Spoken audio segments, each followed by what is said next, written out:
The model names and clock speeds of the new Intel 9th generation laptop CPUs were recently published and retracted by Intel. So let's take a look and find out what we can expect from these new chips and get a rough idea of how they compare against the current 8th gen models.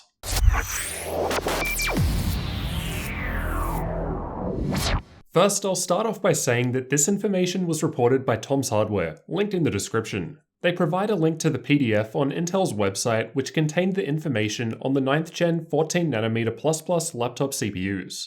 However, it looks like Intel has since removed this information and replaced it with an older document, so I'm not sure if what was published is subject to change. The original document said that it had been published on the 31st of January 2019, so take this information with a grain of salt. Anyway, let's take a look at what's most likely on the way.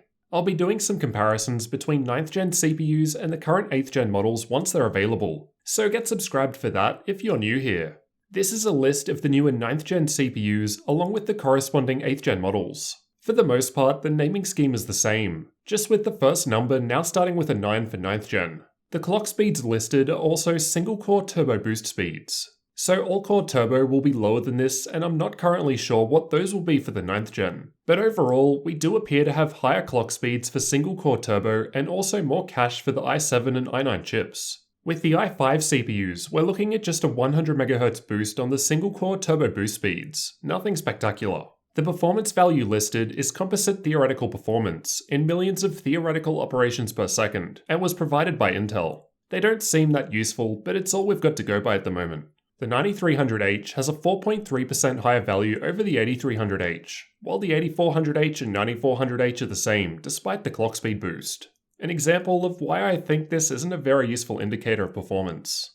Otherwise, the i5s also have the same cache. Stepping up to the i7s, the 9750H seems to replace the popular 8750H, with a 33% larger cache and a 400MHz higher single-core turbo speed, getting up to 4.5 GHz compared to 4.1. This will be interesting, given the 8750H is always either thermal or power limit throttling under multi-core load from my own testing.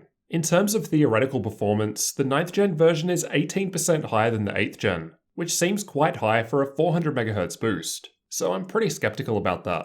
I don't think that this indicates that the 9th gen i7s have more than 6 cores, as the i7 8850H has the same theoretical performance as the 9th gen i7 chips, despite the higher clock speeds and cache on the 9th gen chips. So again, not really sure how useful this metric is for comparing performance. It seems pretty useless. With the i9 CPUs, it looks like there will be 2 different models with the 9th generation, compared to one model in the 8th gen. The 9th gen chips have 33% more cache like the i7s, and the 9880H has the same 4.8 GHz single-core clock speed as the current 8950HK. While the new 9980HK steps things up by 200MHz, with a crazy 5.0 GHz single-core turbo speed and can also be overclocked. It sounds like these may have 8 cores, but it's hard to estimate based on the performance values given. There are a few unconfirmed leaks on the internet of the 9980HK being an 8-core 16-thread part, which sounds feasible. I mean, the top-end 9th gen desktop chips are 8-core, and when we got the 8th gen, we saw 6 cores both on the desktop and laptop side. Although with 8 cores in a laptop, I'd be seriously concerned about heat. Overall, it seems like we'll be getting some level of performance boost with these 9th gen laptop CPUs, as the single-core boost speeds are higher across the board. Again, I'm not sure what differences we'll see to multi-core speeds. I feel like they can't raise them too much based on the amount of power limit and thermal throttling I've seen with the 8th gen, as the changes to the architecture seem minor. If you've watched any of my laptop reviews over the last 12 months, you'll have seen that the 8th gen chips get quite hot when under multi-core load. So far, nothing about the 9th gen has indicated that this will change. On the PC side, we've had 9th gen CPUs for months, and they're still hot, which is what happens when you keep boosting clock speed each generation. So when will we see these new 9th generation CPUs? My best guess is not too far away, maybe a few months. But I've got a whole video covering that already. Check the card in the top right corner for more information. Based on what I heard at CES, it sounded like there might be some new laptop models in time for Computex, which is on late May to early June, so my guess is before then or around that time. With that in mind, is it worth buying 8th gen now or should you wait? Honestly, even when I was considering 9th gen could be just around the corner, I was more than happy to pick up an 8750H laptop late last year. It's got plenty of power for what I need and I didn't want to wait. For the video exporting I do, the improvement from going to 4 to 6 cores in a laptop was important. From the 9th gen, it looks like we're just seeing clock speed boosts except with the i9s, which may have 8 cores. There wasn't much improvement seen from the 9th gen desktop chips, so I'm not expecting miracles when it comes to the laptop ones, especially considering they're more constrained in terms of power and thermal limits.